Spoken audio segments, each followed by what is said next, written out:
दोस्तों, जीवन में किसी भी प्रकार की असफलता में हमें महसूस होता है कि दुनिया के सबसे दुखी इंसान हम ही हैं।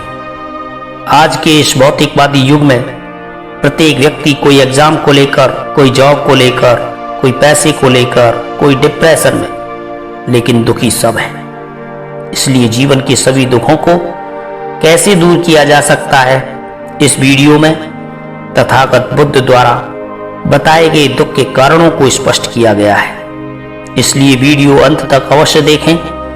गौतम बुद्ध एकांत स्थान पर बैठकर साधना में लीन थे।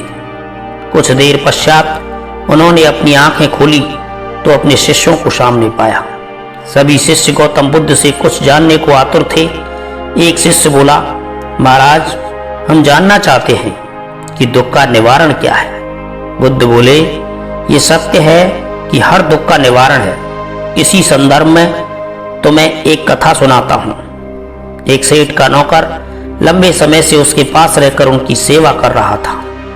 वह बड़ा ईमानदार था, साफ सफाई का पूरा ध्यान रखता था।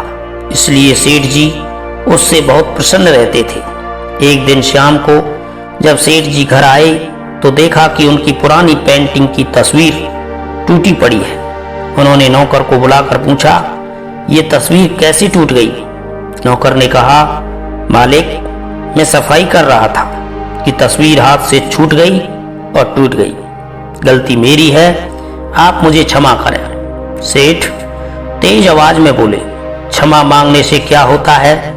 तस्वीर वर्षों से कमरे में लगी थी, कमरे की शोभा थी, और तुम्हें पता ही है ये मुझे कितनी प्रिय थी। डांटने के अलावा सेठ जी और कर भी क्या सकते थे। बहुत भरोसे का नौकर जो था। रात को सेठ जी को नींद आ गई। बार बार तस्वीर टूटने की बात मन में उठ जाती थी। अचानक उनकी निगाह नौकर पर गई। वह खर्राटे ले रहा था। उससे सेठ को और भी दुख हुआ। मालिक के नुकसान का उसे जरा भी ख्याल नहीं था। सेठ की आकुलता और नौकर की निराकुलता ने उनकी बेचैनी और बढ़ा दी। अगले दिन सेठ ने एक प्रयोग किया।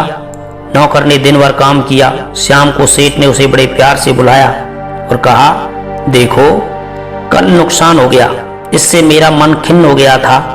इसी से मैंने तुम्हें डांटा था, पर ये तो कल की बात थी। आज मेरा मन प्रसन्न है। तुम मेरे साथ इतने दिन से हो, इतना अच्छा कार्य करते हो। कल ही मेरे मन में आया था कि मुझे तुम्हारी सेवा के लिए कुछ इनाम देना चाहिए। सोचता हूं क्यों ना ये पेंटिंग की तस्वीर ही तुम्हें दी जाए, पर क्या करें, वह तो तुम्हारे हाथ से टूट गई। यदि नहीं टूटती तो आज तुम्हारी होती। ये कहकर सेठ तो उस रात बड़े आनंद से सोया, पर नौकर सारी रात करवटें बदलता रहा। बार बार उसके मन में एक ही बात आती रही कि अगर तस्वीर टूटती नहीं तो वह मुझे मिल जाती।